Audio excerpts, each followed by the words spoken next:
नमस्कार, खबर असरदार आप देख रहे हैं और आपके साथ मैं हूं पुनीत मिश्रा। चलिए खबरों की करते हैं शुरुआत। और सबसे पहले आज दिन भर की सबसे बड़ी खबर की बात। भारत का 15वां राष्ट्रपति कौन होगा ये तो पहले ही तय हो गया था, लेकिन अब उस पर मुहर भी लग गई। एनडीए की प्रत्याशी द्रौपदी मुर्मू देश की 15वीं राष्ट्रपति होंगी। वे देश की पहली आदिवासी और दूसरी महिला राष्ट्रपति होंगी। इस जीत के बाद पूरे देश में जोरदार जश्न मनाया जा रहा है।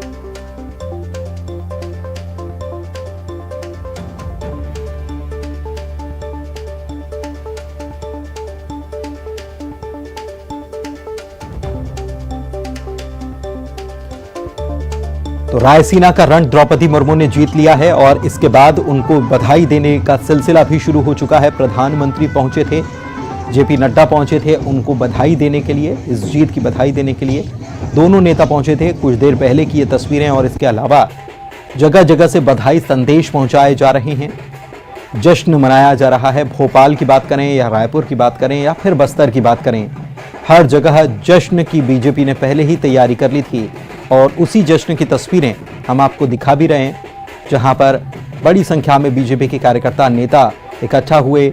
और ये जीत तो बाद में घोषित हुई, इसके पहले ही ये जश्न मनाना शुरू कर दिया था, क्योंकि ये जीत पहले से ही तय मानी जा रही थी और इस लिहाज से ये जश्न की तस्वीरें भी सुबह से आनी शुरू हो गई थी। साथ ही साथ बीजेपी ने मध्य प्रदेश में भी सभी जिलों में जश्न की तैयारी कर रखी थी। भोपाल से भी कुछ देर पहले की तस्वीरें आई, जहां पर बीडी शर्मा कार्यकर्ताओं के साथ जश्न मनाते नजर आए और आदिवासी रंग में रंगे हुए वो एक दूसरे को मिठाई खिलाते हुए भी नजर आए। माननीय श्रीमती द्रौपदी मुर्मू जी के राष्ट्रपति पद में विजयी घोषित होने पर आज हर्षोल्लास के साथ कार्यक्रम मनाया गया। हम सबके लिए गौरव का विषय है कि माननीय मोदी जी ने महिला को जो है ना और राष्ट्रपति बनाने का जो वो किया है, उसके लिए हम उनको धन्यवाद देते हैं। माननीय नड्डा जी को धन्यवाद देना चाहते हैं कि उन्होंने एक महिला को जो है ना राष्ट्रपति के पद पर पहुंचाया है। तो द्रौपदी मुर्मू के राष्ट्रपति बनने पर देश भर में जश्न का माहौल है। आपको तस्वीरें हम दिखाते हैं 8 कैमरों से मुर्मू की जीत पर जश्न जो मनाया गया वो आप देखिए। अलग अलग जगहों की ये तस्वीरें हैं, जहां पर कहीं डांस किया गया, कहीं कलाकार जो हैं वो आदिवासी रंग में रंगे नजर आए और उन्होंने जश्न मनाया। तो कहीं पर ढोल नगाड़े बजाए गए, मिठाई बांटी गई, एक दूसरे का मुंह मीठा कराया गया। देख सकते हैं 8 तस्वीरें। रायसीना की रेस को जीत लिया। रायसीना के रण में द्रौपदी मुर्मू विजयी हुई हैं और वे देश की 15वीं राष्ट्रपति बनने वाली हैं।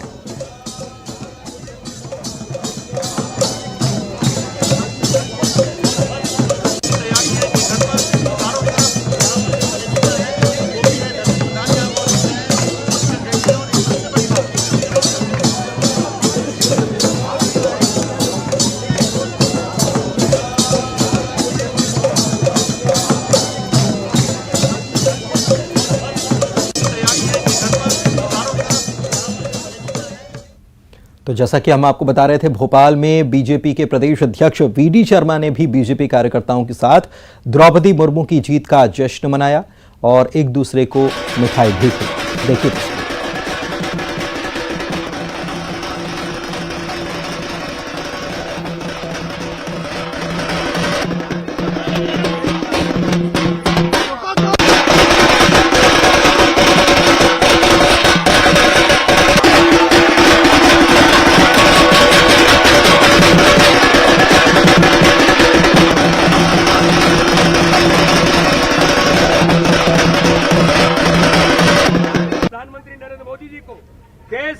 भारत के राष्ट्रपति के तौर पर बहन द्रौपदी जी निर्वाचित हो रही हैं और भारतीय जनता पार्टी से लेकर के पूरा समाज और पूरा भोपाल और पूरा मध्य प्रदेश ने पूरा देश आज देश के अंदर इस समय बहन द्रौपदी मुर्मू जी के राष्ट्रपति के निर्वाचित होने पर आज जश्न मनाने का काम बड़े पैमाने पर आम नागरिक इस देश के अंदर तिरंगे झंडे के साथ भारत माता के जयकारे के नारे के साथ बुलंद करते हुए कि बहन द्रौपदी मुर्मू जी भारत की राष्ट्रपति बन रही हैं।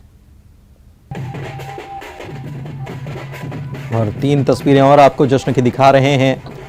ये छत्तीसगढ़ से तस्वीरें आई हैं। जगदलपुर, दंतेवाड़ा और बलरामपुर आदिवासी बाहुल्य ये क्षेत्र छत्तीसगढ़ के जहां पर द्रौपदी मुर्मू की जीत पर जश्न मनाया गया, उसकी ये तस्वीरें आप देख पा रहे हैं। मांदर की थाप पर थिरकते हुए नजर आए नेता, बीजेपी के नेता कार्यकर्ता, डांस किया और जीत की बधाई भी दी।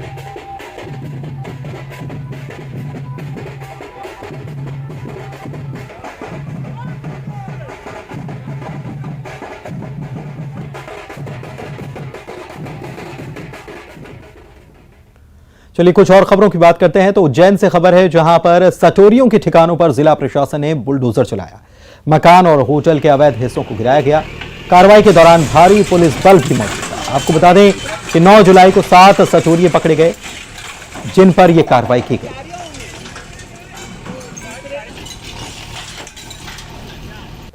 ये जयेश आहूजा है, तो हमने पिछले कुछ दिनों पहले इसके यहाँ से चलती गाड़ी से सत्ते के उपकरण पकड़े थे, जिसको सत्ता पेटी कहा जाता है, जिससे 50 से 60 mobile at a time connect हो जाते हैं, जिससे प्रदेश भर के अंदर ये सत्ते का संचालन किया करता था। पूर्व में भी इसके काफी रिकॉर्ड थे सत्ते से संबंधित, तो उसी के तहत जो सरकार का गुंडा विरोधी अभियान होता है, तो उसी के तहत इसके मकान का अवैध। अब आपको हम माध्यमिक शिक्षा मंडल की लापरवाही का नमूना दिखाते हैं, जो एक छात्र पर भारी पड़ रहा है। उसके शैक्षणिक जीवन पर कितना भारी पड़ रहा है ये समझिए, क्योंकि छात्र का नाम है प्रियांशु शर्मा और इसकी 12वीं की मार्कशीट में छात्रा की फोटो लगा दी गई है। रिजल्ट जारी होने के 3 महीने के बाद भी छात्र की मार्कशीट में सुधार नहीं हो पाया है। माध्यमिक शिक्षा मंडल की चूक को ठीक कराने के लिए छात्र बोर्ड ऑफिस के चक्कर लगातार काट रहा है और इसका कॉलेज में अब तक एडमिशन भी नहीं हो पाया। छात्र प्रियांशु का कहना है कि जल्द से जल्द उसकी मार्कशीट में सुधार हो ताकि उसका साल खराब होने से बच सके।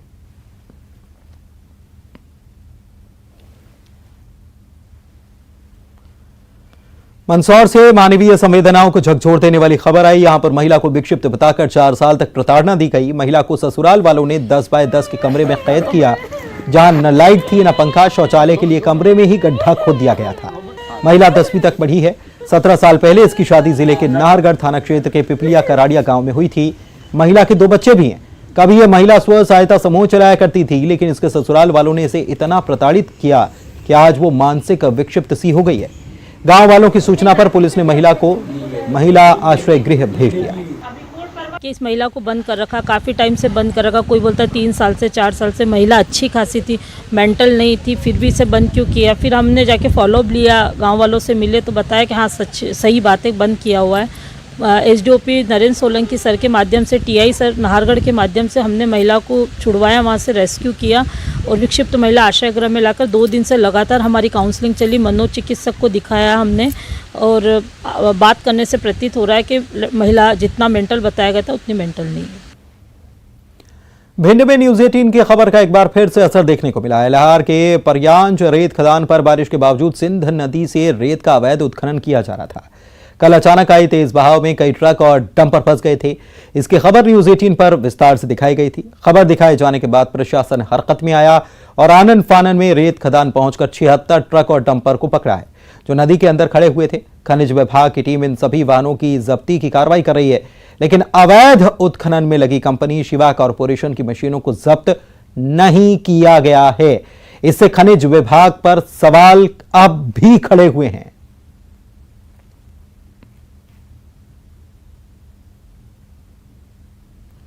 देवास की सोनकच्छ पुलिस ने तेल के डिब्बों से भरे ट्रक के चोरी होने के मामले का खुलासा कर दिया। 5 आरोपियों को गिरफ्तार किया और माल को भी बरामद कर लिया। ट्रक से सोया कंपनी का 15-15 किलोग्राम वाले तेल के कुल 496 डिब्बे और कुल 60 लाख रुपए का माल बरामद किया गया। पुलिस ने बताया कि इनमें से एक सोनकच्छ का आरोपी है और बाकी सभी इंदौर के हैं।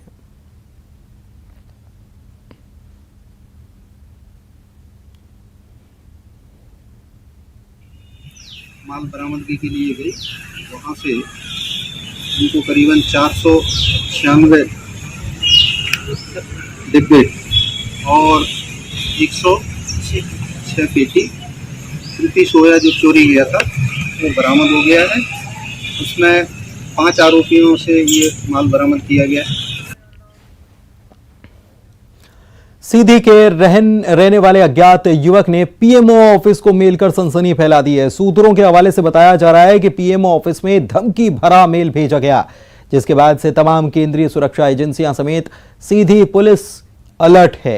एटीएसआईबी समेत अन्य जांच एजेंसियां सीधी पहुंचकर मामले की जांच कर रही हैं। स्थानीय पुलिस की मदद से 2 संदिग्ध युवकों को उठाया गया है, जिनसे पूछताछ भी चल रही है। फिलहाल पुलिस और केंद्रीय जांच एजेंसियां मामले में कुछ भी कहने से बचती नजर आ रही हैं। एक युवक ने पीएमओ ऑफिस में एक खत मेल भेजा है। मेल के बाद सीधी में हड़कंप मचा हुआ है। तमाम जो केंद्रीय एजेंसियों का दल है सहित जो सीधी पुलिस है वह जांच में जुटी है, लेकिन पुलिस अभी किसी नतीजे पर नहीं पहुंच सकी है। हालांकि पुलिस अधिकारी अभी खुलकर कुछ कहने को तैयार नहीं है, लेकिन अमूमन अंदर से जो बातें निकलकर सामने आ रही हैं सूत्रों के हवाले, उसमें से लग रहा है कि जरूर इस पूरे मामले में जल्द से जल्द कार्यवाही हो सकेगी। हालांकि पुलिस अभी किस नतीजे पर पहुंची है यह अभी स्पष्ट नहीं हो सका है। हरीश द्विवेदी, न्यूज 18 सीधी।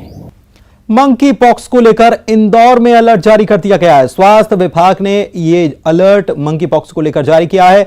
दरअसल केरल में मंकी पॉक्स का मरीज मिलने के बाद यह अलर्ट जारी किया गया। 2 मरीज सामने आ चुके हैं हिंदुस्तान में मंकी पॉक्स के। पहले एक विदेश से यात्रा करने के बाद यात्री जो आया था उसको मंकी पॉक्स के लक्षण पाए गए थे, इलाज चल रहा है। एक और मामला सामने आने के बाद अब विदेश से आने वाले यात्रियों पर नजर रखी जाएगी। मध्य प्रदेश में अभी तक एक भी केस नहीं आया है हालांकि, लेकिन इंदौर में स्वास्थ्य विभाग जागरूकता अभियान भी चला रहा है।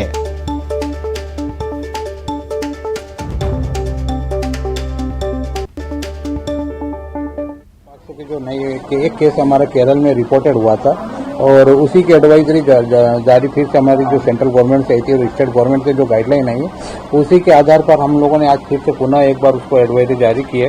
क्योंकि मंकी पॉक्स तो जो है एक तरह से जो बंदा या जो भी वायरस जो है ये जानवरों से मनुष्य में आता है और इसके लक्षण सेम जिस तरह से चिकन पॉक्स या स्मॉल पॉक्स जिस तरह से है लक्षण उनके वही है कि पिंपल्स वगैरह आएंगे, बॉडी के अंदर रेसेस वगैरह आएंगे, फीवर वगैरह रहेगा और एक 20-25 दिन के बाद वो ऑटोमेटिक धीरे धीरे सबसाइड होने लगता है। ये इतना ज़्यादा जिस तरह से हमारे चिकन पॉक्स और दूसरे तरह के केसेस रहते हैं उन्हीं में धीरे धीरे ये होता है। तो इसका ट्रीटमेंट पार्ट भी है कि अगर इसको सिम्प्टोमेटिक अगर ट्रीटमेंट दिया जाएगा तो ये ठीक होने वाला है। और इतना ज़्यादा गंभीर जो अभी तक पढ़ने में आ रहा है कि ज़्यादा गंभीर और लक्षण उसके। एक और जहां एमपी के कई जिलों में मानसून मेहरबान है तो कई जिलों में बारिश आफत भी बन चुकी है। उमरिया में इंद्रदेव की कृपा नहीं बरस रही है। बारिश न होने से खेती किसानी के हालात खराब हो चुके हैं। आम लोगों में भी पानी को लेकर आशंका बनी हुई है और ऐसे में लोग इंद्रदेव को खुश करने के लिए भगवान की शरण में पहुंच गए हैं। भोलेनाथ को मना रहे हैं, भजन कर रहे हैं, कीर्तन कर रहे हैं ताकि उनके क्षेत्र में भी बारिश हो। इस भजन कीर्तन में पंचायत चुनाव में जीत कर आए जनप्रतिनिधि भी हिस्सा ले रहे हैं।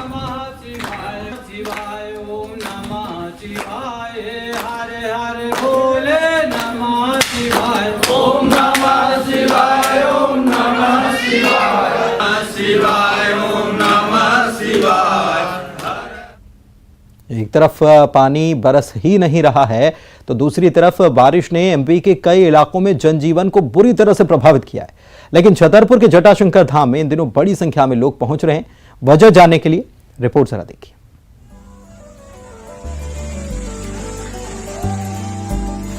छतरपुर में भारी बारिश के बाद प्रसिद्ध जटाशंकर धाम में अद्भुत नजारा दिखा। यहाँ बहने वाली जल की धारा जटाशंकर धाम में बह रही है, जिसे देख ऐसा लगता है जैसे जटाशंकर धाम में झरना बह रहा हो।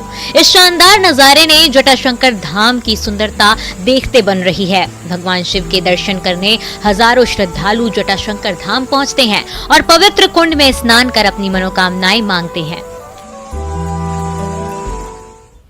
सुकमा जिले के अंतिम छोर पर बसा कोंटा का संपर्क पिछले 10 दिनों से सीमावर्ती प्रदेश से कटा हुआ था, चाहे वो आंध्र प्रदेश की बात की जाए या तेलंगाना की। लेकिन अब नेशनल हाईवे 30 पूरी तरह से खुल चुका है। हालांकि अब भी सड़क पर 2 फीट पानी है, लेकिन बड़े वाहनों का आवागमन तो शुरू हो चुका है। इससे कई दिनों से फंसे ट्रक चालकों ने राहत की सांस ली। वाहनों की आवाजाही शुरू हो गई।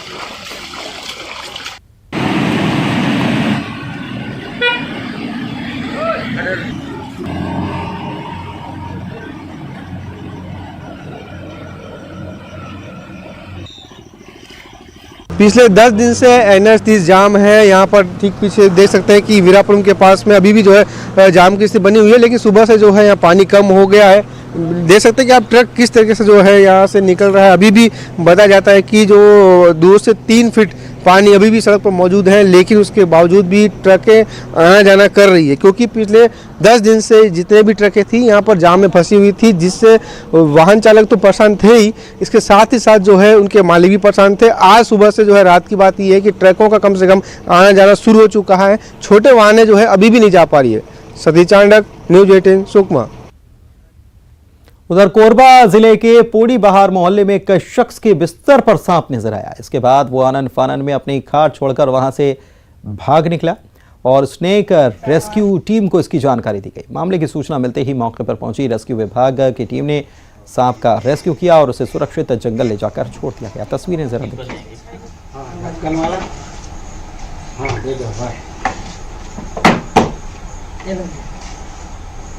अगरबत्ती जला के मरा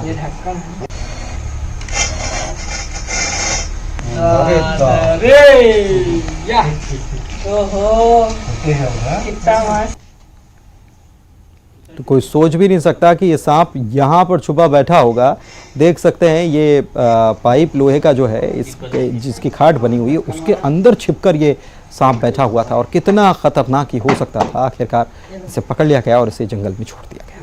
अगरबत्ती जला के मरा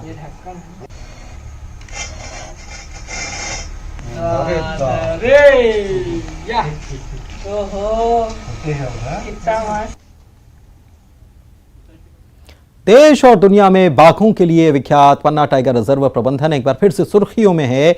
यहाँ के एक गाइड भरत यादव ने प्रदेश के मुखिया शिवराज सिंह चौहान और वन मंत्री के नाम एक शिकायती आवेदन तहसीलदार को सौंपा है। गाइड ने इसमें आरोप लगाया है कि बाघिन P234 के 3 शावकों में से एक लापता है। भरत यादव पहले ये शिकायत टाइगर रिजर्व प्रबंधन से कर चुके थे, लेकिन कारण बताओ नोटिस उन्हें जारी कर दिया गया और जब गाइड ने शावक के गायब होने के संबंध में साक्ष्य दिए तो उसे पद से ही हटा दिया गया। अब ऐसे में मुख्यमंत्री को ये शिकायत की गई।